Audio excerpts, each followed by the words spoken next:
Yes, people, you know the face, you know the name. Aaron here, back again with another video. Shout out to everybody tuning in. Shout out to everybody showing love and support, man. I appreciate every single one of you.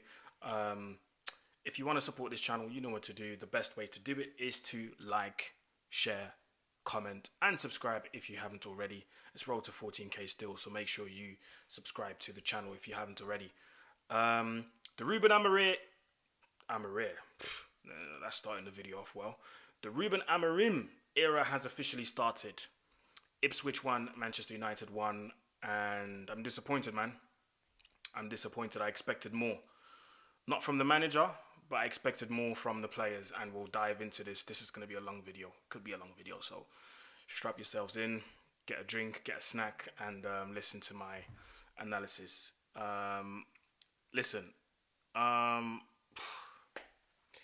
What can I say? Matisse just messaged me and I need to try and reply to him. Hold on. Gonna try and put together. Okay, 1 second. I'll reply to Matisse in a minute. Listen, so obviously Man United drew. And listen, all I can say is this. This is what, first things first, credit to Amorim, because Amorim promised us an idea. He promised us an identity, and that's exactly what we saw, right? That's exactly what we saw tonight. The 3-4-3 system formation, we saw it. So, Amorim, we believe you. We believe you, Ruben. When you said that you would give us an idea, we believe you. 100%. Also, this is what Amorim's going to have to work with. And when I say this, I mean this crop of players. Amorim's going to have to work his magic until the winter transfer window and until the next transfer window in the summer, to try and get a tune out of these players, because this is what he's left with. Erik ten Hag has left him.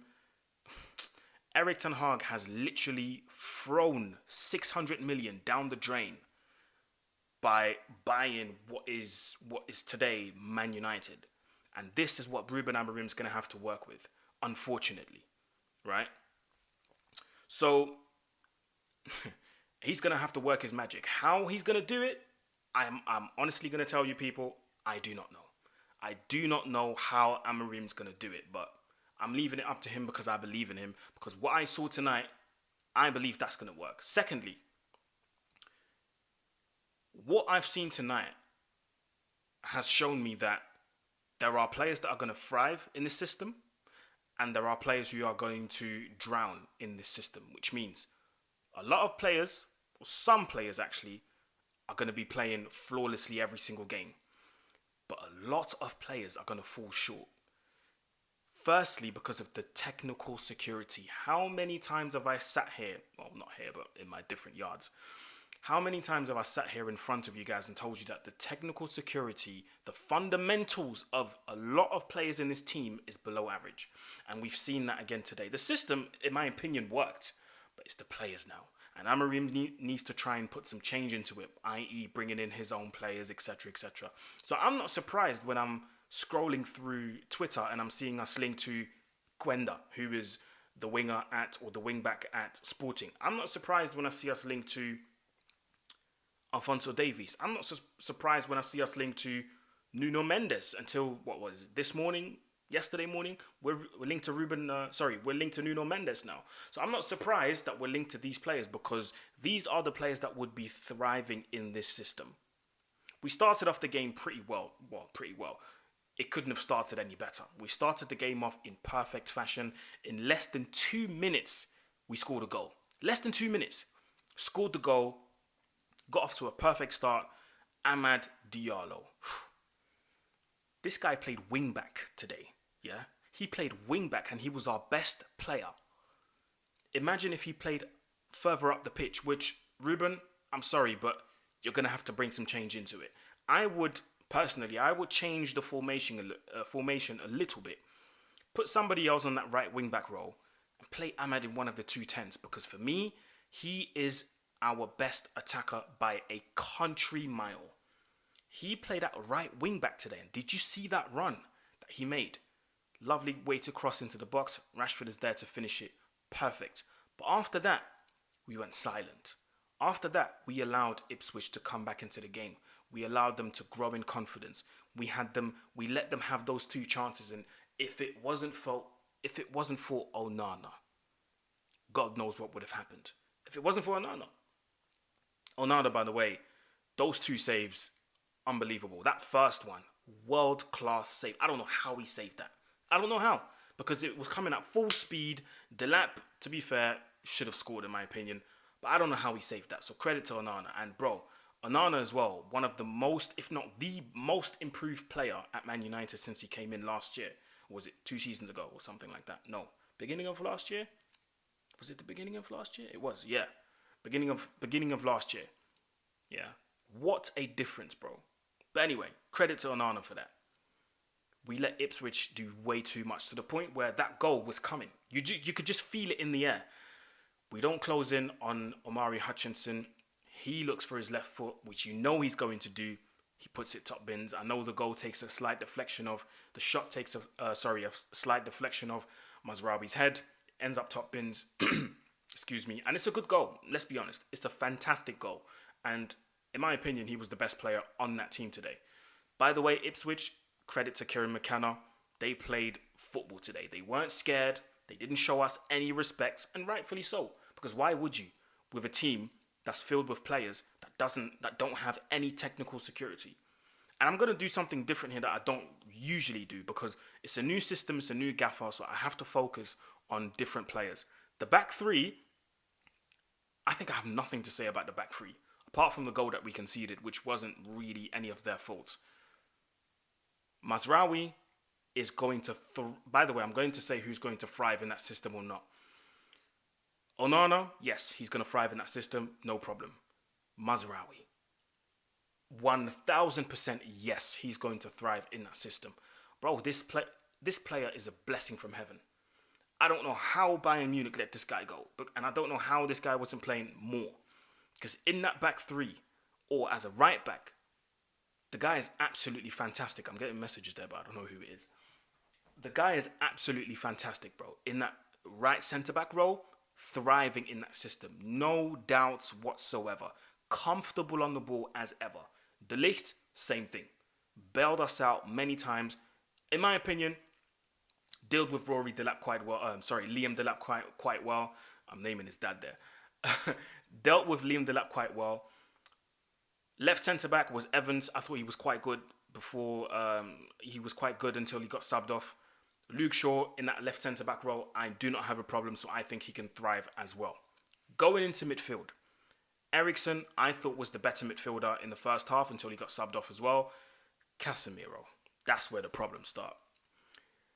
I think after this season he's gone, man. I don't think long-term, even though I'm a fan of him, I don't think long-term is going to work out. I don't think so. And that's probably why he got subbed off as well. Listen, I don't agree with the whole his legs are gone and you leave the football before the football leaves you. I don't believe in those quotes. I think he still has something to offer, but in certain games, not all of them. And today was one of those games where it just didn't work out and he had to be taken off, rightfully so. By the way, Amorim, credit to you for taking the initiative to react very early. And this is what I said Amorim has to do. He can't let these players, even though they've done it in the game, you can't let these players get back into old habits. If they go back into old habits and are comfortable, they will disappoint you. And this is the sword that Ten Hag died on. He kept thinking that the players were going to magically do something for him. No. Do not trust these players. And I know he said I trust them, but do not trust them one bit. Anyway, moving on. Casemiro, I don't think will thrive in this system. I don't think so. Eriksen, yes, but the only thing with him is the number of games that he can't play consecutively. Moving on. So we had Casemiro, Eriksen, the 2 wing-backs. Ahmad, I've talked about him already. 1000% he's thriving. Dalot is going to thrive, but not as a left wing-back because he struggled today. Even though sometimes he went past Burns a couple of times on that left-hand side, quite easily, in my opinion. But long-term, no. He either has to play as a right wing-back, and then you play Ahmad a bit more further up, or You leave him on the bench and then he comes on. You choose. You pick. Because we can't persist with Dalot as a left wing back. Or you play Malacia there. It has to be a natural left back. Or a natural a left-footed player. That's my opinion. So Dalot, yes, but long term, he has to leave that left wing back role. The 210s, not good enough. I'm sorry. Bruno Fernandes, not good enough. Alejandro Garnacho, not good enough. I am so sorry, guys, but no. It's not going to work. Bruno Fernandes, I have noticed some changes. He's stopped doing the one-man press and he stopped doing the hoofball. But this is exactly where you see the deficiencies. The technical security, the fundamentals, the passing is still very erratic to me. And this is where you see that when it comes to the intricate passing in midfield, he's not good enough. He's not good enough. And I really hope Amorim's seen that. I really hope Amorim's not going to play the emotional card and say, just because he's Portuguese and just because he's the captain, I'm going to play him, etc., etc. When he's not playing well, take him off. The same way you've done with Casemiro today. The same way you've done with Casemiro today. Please do the same with Bruno, because today that was not good. It wasn't good. And later on, when the other changes came on, the other subs came on, he got dropped in a deeper role and it looked even more awful. It wasn't good at all. Alejandro Garnacho, listen, for me, trying is not good enough. Everybody tries. I try. I try to make you guys watch these videos with this mic, with this camera. I try. Trying is not good enough. The videos still have to have quality. If these videos that I'm making don't have quality, you guys are not going to watch it. So I can try as much as I want. If the videos are not quality, you lot are not going to watch it. And it's the same with Garnacho. If the quality's not there, you can try as much as you want, my guy. It's not going to look good. And today was one of those days. The selfishness needs to be coached out of this dude. I don't know, bro, there were times where he could have just released the ball earlier. And this is where it brings me back to decision-making. Decision-making goes such a long way in football. And so many times in the game, Garnacho had the ability to make the right choice at the right time.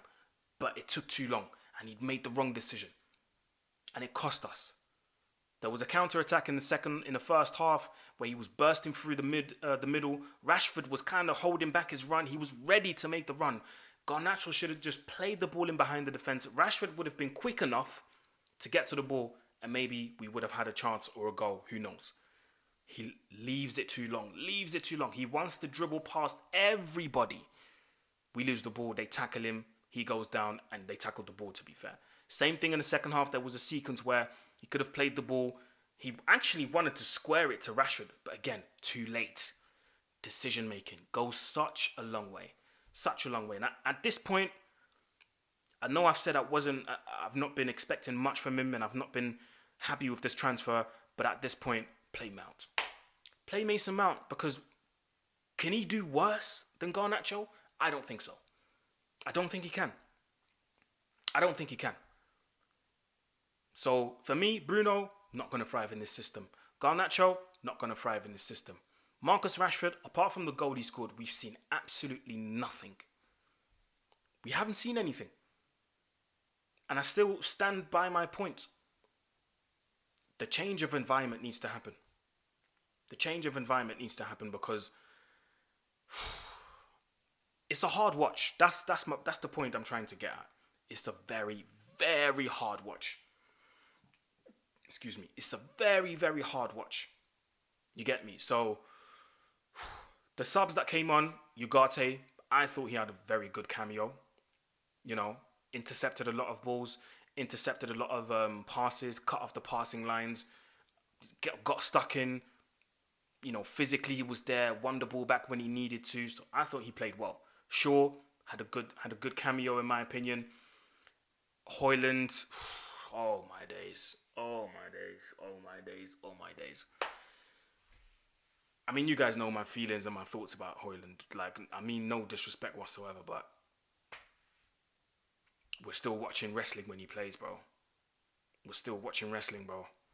I don't know why he's so addicted to that. I just do not know. He's making life so hard for himself and he doesn't even know it. He doesn't know it. He doesn't understand that he's making life hard for himself. He chooses to rather wrestle the guy behind him than to just go towards the ball. Xerxes was very, by the way, no, Højlund is not thriving in this system. Not at all. Xerxes was very frustrating to watch as well. The touches today were not on. And I know he can do it. With Xerxes, I have a bit of patience because he's just come in. But the touches need to be right, you know. Be on it. Do you know what I mean? Be on it. Be concentrated. So it was very, very frustrating. Mason Mount, it was too, you know, the cameo was too short to judge. So I don't really have much to say about him. So overall, it was very frustrating. And Ruben Amorim has a huge, huge job ahead of him. Huge job. And these are the consequences of a manager leaving Amorim a squad full of runners. A squad which was heavily focused on just counter-attacking, not keeping the ball, not being good on the ball. This is the result of a manager having that type of squad. And now Amorim, with the new structure, is going to have to rip that squad all apart and build it up step by step again. And I'm going to give him time. 18 months is the rule for me. You guys know me. So that's my verdict on it, man. Next game coming up is Bodo Glimt in the Europa League on Thursday. Should be a winnable fixture. So let's see what happens. And yeah, man. It's looking a bit peak. I won't lie. It's looking a bit peak. But Amorim, I believe in him. He promised us an idea. We saw an idea. He promised us identity. We saw an identity. So yeah, man. That's my verdict on it, man. I hope I've covered everything. I hope I was clear enough. If I've missed out on something, please let me know in the comment section below. You guys know what to do. It's road to 14K. If you've made it till the end of this video, please go in the comment section and type in Smarties, because I've been munching on a few Smarties as I was watching the game. So yeah, anyway, like, share, comment, subscribe, people. Much love. God bless. And I'll see you during the week for Champions League action. Peace.